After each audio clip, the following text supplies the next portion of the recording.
नमस्कार विद्यार्थी मित्रांनो, इयत्ता 5वी स्कॉलरशिप गणित घटक 1 संख्याज्ञान उपघटक 3 अंकांची दर्शनी किंमत स्थानिक किंमत विस्तारित मांडणी स्वाध्याय 3.3 प्रश्न पहिला 1,25,49,367 या संख्येतील कोणत्या अंकाच्या स्थानिक व दर्शनी किमतीमधील फरक शून्य आहे। मित्रांनो, एक संख्या दिलेली आहे 1,25,49,367। आता या संख्येतल्या कोणत्या अंकाची स्थानिक किंमत आणि दर्शनी किंमत यांच्यामधील फरक शून्य आहे। तर आता दर्शनी किंमत म्हणजे काय आणि स्थानिक किंमत म्हणजे काय, या दोन गोष्टी आपल्या लक्षात आल्या पाहिजे, स्थानिक किंमत आणि दर्शनी किंमत। मित्रांनो, स्थानिक किंमत ही प्रत्येक अंकाच्या स्थानानुसार बदलत असते आणि दर्शनी किंमत म्हणजे तो अंक जो आहे त्या अंकात एवढीच त्या अंकाची दर्शनी किंमत असते। म्हणजे आता आपण या ठिकाणी बघितलं, एकक स्थानी 7 आहे, या 7ची स्थानिक किंमत आहे 7, 6ची स्थानिक किंमत 60, त्यानंतर 3ची स्थानिक किंमत 300, 9ची स्थानिक किंमत 9000, 4ची स्थानिक किंमत 40,000। मित्रांनो, अंकाची स्थानिक किंमत स्थानानुसार बदलते। आणि आता अंकाची दर्शनी किंमत जर आपण बघितलं तर पहिला आहे एकक स्थानी 7, या 7ची दर्शनी किंमत 7च आहे, 6ची दर्शनी किंमत 6च, 3ची दर्शनी किंमत 3, 9ची दर्शनी किंमत 9। म्हणजे प्रत्येक अंकाची दर्शनी किंमत ही त्या अंका एवढीच असते। मग आता स्थानिक आणि दर्शनी किमतीमधील फरक शून्य आहे असा अंक कोणता आहे, तर मित्रांनो आपल्या लगेच लक्षात यायला पाहिजे, या ठिकाणी एकक स्थानी असणारा 7, या 7ची स्थानिक किंमत आहे 7 आणि दर्शनी किंमत सुद्धा 7च आहे। म्हणजे दोघांमधील फरक किती असणार आहे, फरक असणार आहे 0। म्हणजे पहिल्या प्रश्नाचं उत्तर आहे पर्याय क्रमांक 4। तर कोणत्या अंकाच्या स्थानिक व दर्शनी किमतीमधील फरक शून्य आहे, तर मित्रांनो एकक स्थानी असणारा 7 याची स्थानिक किंमत 7च आहे, दर्शनी किंमत 7च आहे, म्हणून फरक आहे 0। प्रश्न दुसरा, पुढीलपैकी कोणत्या संख्येतील 1 या अंकाची स्थानिक किंमत 1,00,000 आहे। मित्रांनो आपल्याला 4 पर्याय दिलेले आहेत, त्या 4 पर्यायांमध्ये ज्या ठिकाणी 1 आहे, ज्या स्थानावर 1 आहे आणि त्या 1ची स्थानिक किंमत 1,00,000 असली पाहिजे असा पर्याय कोणता आहे।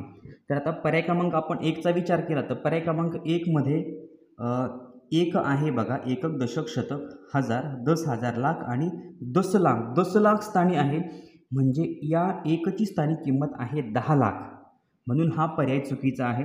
पर्याय क्रमांक 2 मध्ये 1 कुठे आहे, एकक दशक शतक हजार, 10,000 लाख, 10,00,000, या ठिकाणी सुद्धा 1 हा दशलक्ष स्थानी आहे, म्हणजे याची किंमत सुद्धा 10,00,000 आहे।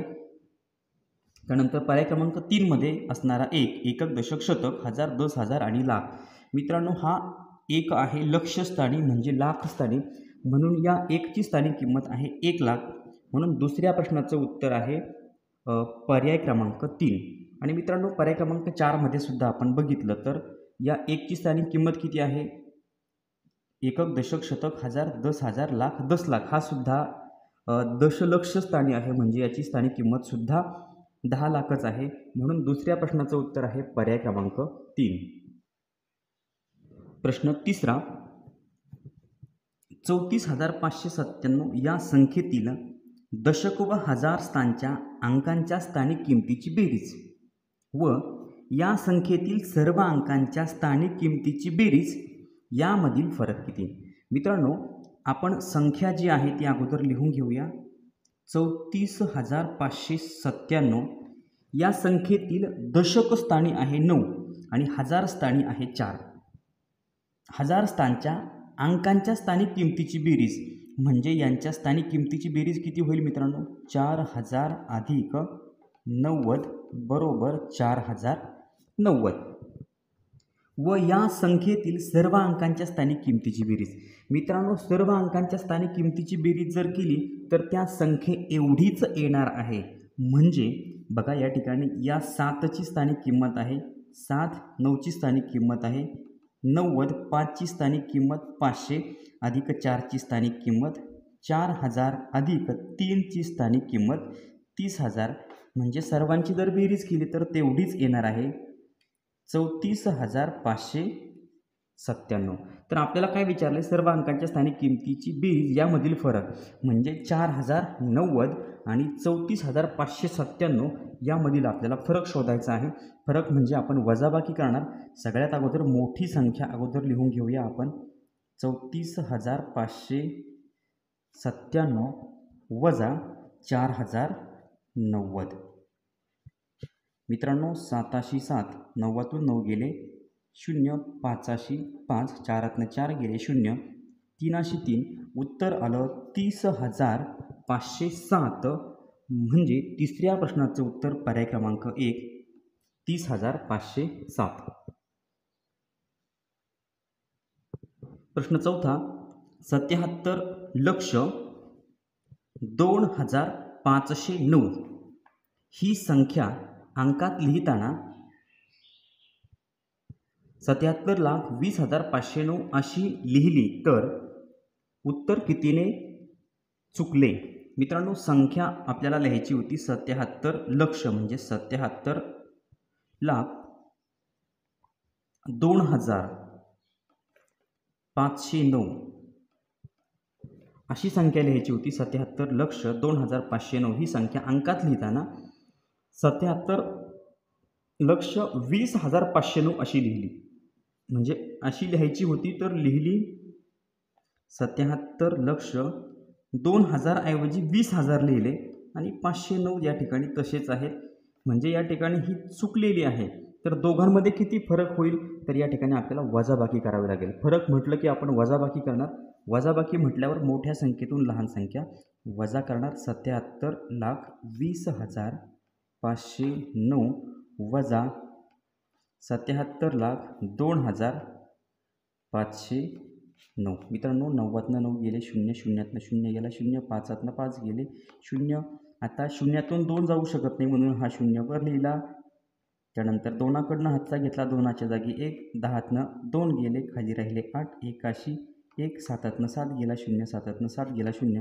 मित्रांनो उत्तर आलं 18,000. म्हणजे चौथ्या प्रश्नाचं उत्तर आहे पर्याय क्रमांक 2 18,000. प्रश्न 5वा, पुढीलपैकी कोणत्या संख्येत 9 या अंकाची स्थानिक किंमत 9 गुणिले एकक, दशक, शतक, हजार, 10,000, लाख, 10 लाख आणि कोटी 1 कोटी आहे? मित्रांनो पुढीलपैकी कोणत्या संख्येत 9 या अंकाची स्थानिक किंमत 9 गुणिले 1 कोटी म्हणजे मित्रांनो 9ला जर आपण 1 कोटीने गुणलं तर उत्तर आपल्याला किती येणार आहे? 9 कोटी येणार आहे. म्हणजे 1 कोटी गुणिले 9 एकक, दशक, शतक, हजार, 10,000, लाख, 10 लाख, कोटी. 1 कोटी गुणिले 9 म्हणजे 9 कोटी होणार आहे. तर कोणत्या स्थानची स्थानिक किंमत 9 कोटी आहे? म्हणजे कोणत्या स्थानचा कोणत्या पर्यायातील 9 हा कोटी स्थानी आहे ते आपल्याला शोधावं लागेल. म्हणजे ते आपलं उत्तर असेल. आता पर्याय क्रमांक 1 मध्ये हा जो 9 आहे तो कोणत्या स्थानी आहे ते आपण बघूया. एकक, दशक, शतक, हजार, 10,000, लाख, 10 लाख, कोटी, 10 कोटी.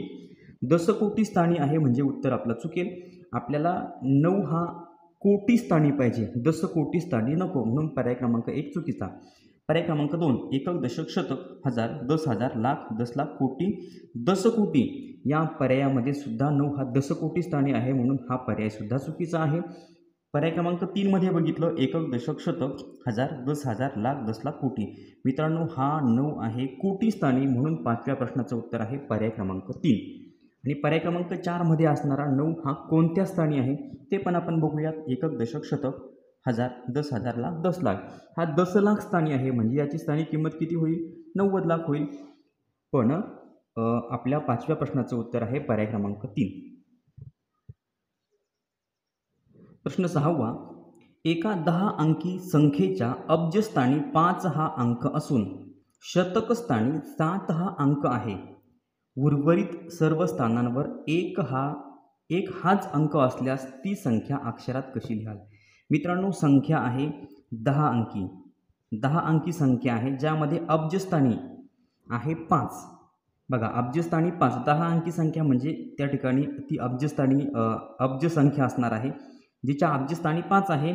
त्यानंतर शतकस्थानी 7 आहे आणि उर्वरित ठिकाणी 1 आहे. म्हणजे बघा या ठिकाणी मित्रांनो 1 1 आणि आता शतकस्थानी आहे 7. बघा बरं का उर्वरित स्थानी 7 आहे, उर्वरित स्थानी 1 आहे, शतक स्थानी 7 लिहिलं आहे आणि ती संख्या आहे 10 अंकी आणि 10व्या स्थानावर म्हणजे अब्जस्थानी आहे 5. म्हणजे आता बघा 10 अंक मोजायचे आहेत आपल्याला. 1 2 3 4 5 6 7 8 9 आणि 10व्या स्थानी आपल्याला 5 लिहायचं आहे. आता लक्षात आलं असेल अब्जस्थानी 5, शतक स्थानी 7 आणि उर्वरित स्थानी 1. तर ती संख्या अक्षरात कशी लिहाल? तर या ठिकाणी आपण त्याचं वाचन करूया. एकक, दशक, शतक, हजार, 10,000, लाख, 10 लाख, कोटी, 10 कोटी, अब्ज. 5 अब्ज 11 कोटी 11 लाख 11,711. मित्रांनो बघा 5 कोटी 5 अब्ज 11 कोटी 11 लाख 11,711 आणि असा पर्याय कुठं आहे तर तो आहे पर्याय क्रमांक 1. 6व्या प्रश्नाचं उत्तर मित्रांनो पर्याय क्रमांक 1 आहे. 5 अब्ज 11 कोटी 11 लाख 11,711. उत्तर पर्याय क्रमांक 1. प्रश्न 7वा. 3 गुणिले 1 लाख अधिक 5 गुणिले 10 लाख अधिक 7 गुणिले 10,000 अधिक 1 गुणिले 1 कोटी हे कोणत्या संख्येचे विस्तारित रूप आहे? मित्रांनो आपल्याला थोडक्यात हे गणित सोडवावं लागेल. आता 3 गुणिले 1 लाख म्हणजे या ठिकाणी 3 लाख होईल, अधिक 5 गुणिले एकक, दशक, शतक, हजार, 10,000, लाख, 10 लाख म्हणजे 5 गुणिले या ठिकाणी 10 लाख म्हणजे 50 लाख, अधिक 7 गुणिले 10,000 म्हणजे 10वी या ठिकाणी 10 गुणिले 7 म्हणजे 70,000, अधिक 1 गुणिले मित्रांनो हे आहे 1 कोटी. एकक, दशक, शतक, हजार, 10,000, लाख, 10 लाख, कोटी. 1 गुणिले 1 कोटी म्हणजे 1 कोटी. एकक, दशक, शतक, हजार, 10,000, लाख, 10 लाख, कोटी. आता या सगळ्यांची आपल्याला बेरीज करावी लागेल. तर 1 कोटी त्यानंतर आहे 50 लाख, 1 कोटी 50 लाख आणि 3 त्याच्यामध्ये लाख मिळवले. 1 कोटी 50 लाख आणि 3 लाख म्हणजे 53 लाख. 1 कोटी 53 लाख आणि पुन्हा त्यामध्ये जर आपण 70,000 मिळवले तर या ठिकाणी आपण लिहून घेऊयात 1 कोटी त्यामध्ये 50 लाख आणि 3 लाख 53 लाख आणि त्यामध्ये आपण मिळवले पुन्हा 70,000. सर्वांची जर बेरीज केली तर 1 कोटी 53 लाख 70,000. 1 कोटी 53 लाख 70,000. मित्रांनो हा पर्याय कुठे आपल्याला दिसतोय तर पर्याय क्रमांक 2 आहे. एकक, दशक, शतक, हजार, 10,000, लाख, 10 लाख, कोटी. 1 कोटी 53 लाख 70,000 म्हणजे 7व्या प्रश्नाचं उत्तर आहे पर्याय क्रमांक 2. प्रश्न 8वा. 2,000 रुपयांच्या 35 नोटा व 500 रुपयांच्या 160 नोटा म्हणजे किती रुपये? मित्रांनो 2,000 रुपयांच्या 35 नोटा म्हणजे 2,000 गुणिले जर आपण 35 केलं तर 2,000 रुपयांच्या 35 नोटा म्हणजे मित्रांनो होतील 70,000 रुपये. या ठिकाणी तुम्ही गुणाकार करून बघू शकता. 2,000 गुणिले 35 या ठिकाणी मी गुणाकार करून दाखवतो. 2,000 गुणिले 35 आपण डायरेक्ट गुणाकार करू शकतो. 35 0 0 35 0 0 35 0 0 आणि 35 दुने 70 म्हणजे उत्तर आलं 70,000. त्यानंतर 500 रुपयांच्या 160 नोटा म्हणजे 500 गुणिले 160 म्हणजे किती होतं आहे आपण या ठिकाणी बघूयात. आपण पुन्हा गुणाकार करणार. 500 गुणिले 160 तर आता 160 0 0 असा आपण डायरेक्ट करू शकतो. 160 गुणिले 0 म्हणजे कोणत्याही संख्येने जर शून्याला गुणलं तर गुणाकार 0 येतो. त्यानंतर 160 गुणिले 5 म्हणजे 1685. 160 गुणिले जर आपण 5 केलं तर या ठिकाणी येणार उत्तर 800. 160 पंचे 800 म्हणजे या ठिकाणी 80,000 म्हणजे 500 रुपयांच्या 160 नोटा म्हणजे होतात 80,000 आणि दोघांची जर आपण बेरीज केली तर 80,000 अधिक 70,000 या ठिकाणी 0 0 0 7 आणि 8, 7 दुने 14 आणि 15 म्हणजे उत्तर होतं 1,50,000. 1,50,000 म्हणजेच 1.5 लाख, म्हणजे 8व्या प्रश्नाचं उत्तर आहे पर्याय क्रमांक 2, 1.5 लाख. प्रश्न नंबर 9, 15 दशलक्ष बरोबर किती? मित्रांनो 15 दशलक्ष, आता आपण हे 15 लिहून घेतले आणि दशलक्षावर किती शून्य असतात तर ते आपल्याला या ठिकाणी अगोदर माहिती असलं पाहिजे. बघा हे आहे एकक, दशक, शतक, हजार, 10,000, लाख, दशलाख म्हणजे दशलक्ष.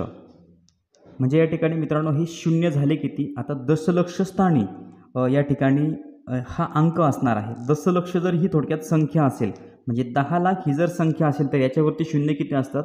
1, 2, 3, 4, 5 आणि 6 शून्य असतात. बघा दशलक्ष म्हणजे थोडक्यात 10 लाख. एकक, दशक, शतक, हजार, 10,000, लाख, 10 लाख. 10 लाख, 10 लाखावर शून्य किती आहेत? तर 6. 1, 2, 3, 4, 5, 6 म्हणजे 15 लिहिले आणि त्यावरती दशलक्ष म्हणजे 6 शून्य लिहायचे. 1, 2, 3, 4, 5 आणि 6. आता ही संख्या किती झाली तर या ठिकाणी आपण बघूयात मित्रांनो. एकक, दशक, शतक, हजार, 10,000, लाख, 10 लाख, कोटी. 1,50,00,000. आता 1,50,00,000 असं उत्तर आपल्याला कोणत्या पर्यायामध्ये दिसतंय? म्हणजे 15 दशलक्ष म्हणजे 1,50,00,000. आता हे उत्तर कुठं आहे? पर्याय क्रमांक 1 जर आपण बघितला तर 1,50,000. पर्याय क्रमांक 2 एकक, दशक, शतक, हजार, 10,000, लाख, 10 लाख, 15 लाख. त्यानंतर पर्याय क्रमांक 3 बघितला एकक, दशक, शतक, हजार, 10,000, लाख, 10 लाख, कोटी, 10 कोटी. मित्रांनो हे 15 कोटी होतात. आपल्याला 15 कोटी पण नको आहेत, आपल्याला हवे आहेत 1,50,00,000.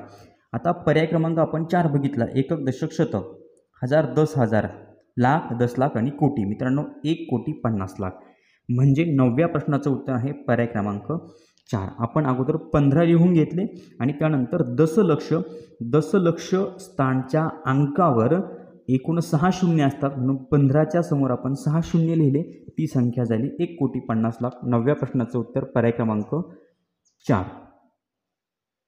प्रश्न 10वा मित्रांनो, स्वाध्याय 3.3 मधील हा शेवटचा प्रश्न आहे आणि या शेवटच्या प्रश्नाचं उत्तर मला तुमच्याकडनं कमेंट बॉक्समध्ये अपेक्षित आहे. मी प्रश्न वाचून दाखवतो, प्रश्न समजावून पण सांगतो, पण उत्तर तुम्ही मला कमेंट करून सांगा. प्रश्न आहे 1 कोटी या संख्येची लगतची मागची संख्या कोणती? मित्रांनो 1 कोटी या संख्येच्या अगोदरची संख्या कोणती?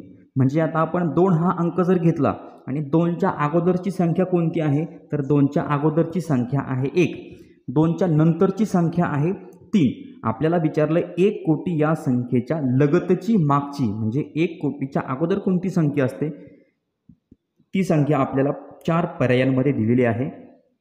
तो पर्याय कोणता आहे ते तुम्ही मला कमेंट करून सांगा. स्वाध्याय 3.3 या ठिकाणी संपलेला आहे. चॅनलवर नवीन असाल तर चॅनल सबस्क्राईब करा, व्हिडिओ आवडला तर लाईक करा, कमेंट करून कळवा आणि आपल्या मित्रांना पण शेअर करा. धन्यवाद.